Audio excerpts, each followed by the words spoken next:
Lamalungu axoshiwe atholwe enamacala ahlukene nokufaka phakathi ukudelela ubuholi beinhlaka zikaKhongolose kanye nokungahloniphi umyalelo weqembu. After the local government elections, the ANC instructed them to vote for a particular councillor to be the speaker. Instead of voting in terms of the ANC mandate, they voted for an opposition party. In this regard, they voted for the speaker of the EFF.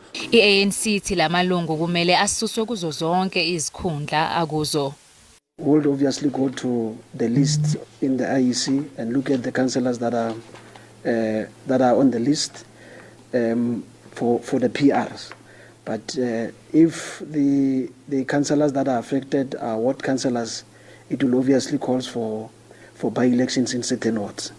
So that is the process that is going to unfold post this process of the PDC.